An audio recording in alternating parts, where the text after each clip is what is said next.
Deeper thought and a clearer insight into life convinces us, however, that nothing appears without a cause, that cause and effect are always related in perfect adjustment and harmony.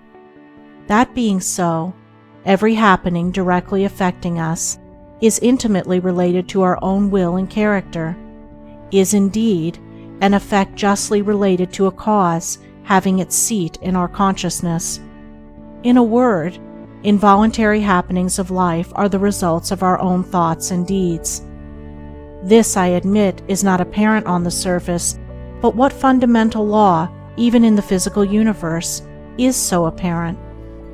If thought, investigation, and experiment are necessary to the discovery of the principles which relate one material atom to another, even so are they imperative to the perception and understanding of the mode of action which relate one mental condition to another. And such modes, such laws, are known by the right doer, by him who has acquired an understanding mind by the practice of true actions. We reap as we sow. Those things which come to us, though not by our own choosing, are by our own causing. The drunkard did not choose the delirium tremens or insanity which overtook him, but he caused it by his own deeds. In this case the law is plain to all minds, but where it is not so plain, it is none the less true. Within ourselves is the deep-seated cause of all our sufferings, the spring of all our joys. Alter the inner world of thoughts, and the other world of events will cease to bring you sorrow. Make the heart pure, and to you all things will be pure, all occurrences happy and in true order. Within yourselves deliverance must be sought. Each man his prison makes. Each hath such lordship as the loftiest ones. Nay, for with powers above, around, below, as with all flesh and whatsoever lives, act maketh joy or woe. Our life is good or bad, enslaved or free, according to its causation in our thoughts. For out of these thoughts spring all our deeds, and from these deeds come equitable results. We cannot seize good results violently, like a thief, and claim and enjoy them, but we can bring them to pass by setting in motion the cause within ourselves. Men strive for money, sigh for happiness, and would gladly possess wisdom, yet fail to secure these things, while they see others to whom these blessings appear to come unbidden. The reason is that they have generated causes which prevent the fulfillment of their wishes and efforts. Each life is a perfectly woven network of causes and effects, of efforts or lack of efforts, and results, and good results can only be reached by initiating good efforts, good causes.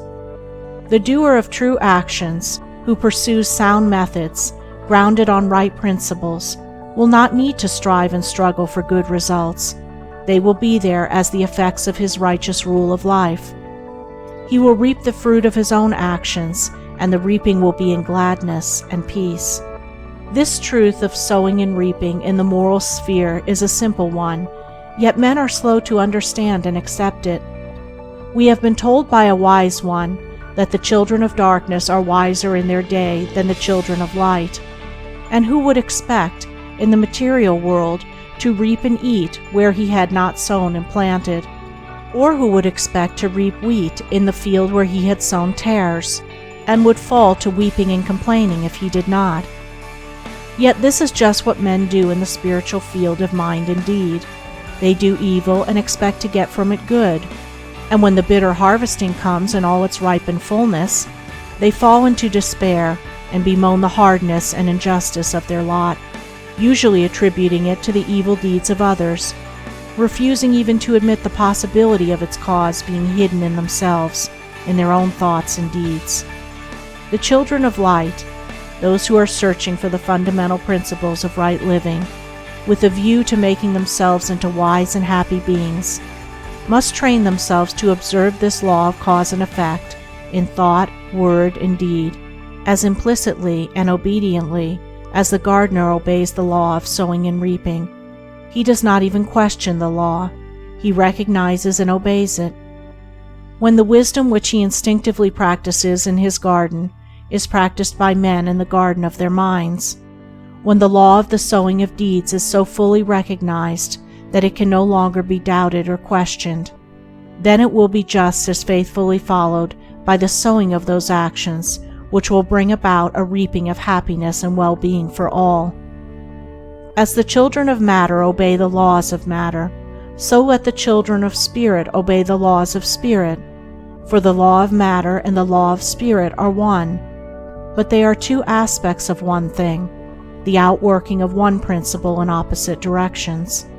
If we observe right principles or causes, wrong effects cannot possibly accrue. If we pursue sound methods, no shoddy thread can find its way into our web of life, no rotten brick enter into the building of our character to render it insecure. And if we do true actions, what but good results can come to pass? For to say that good causes can produce bad effects is to say that nettles can be reaped from a sowing of corn.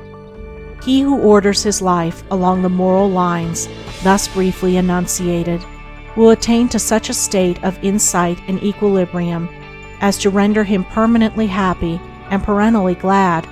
All his efforts will be seasonally planted. All the issues of his life will be good.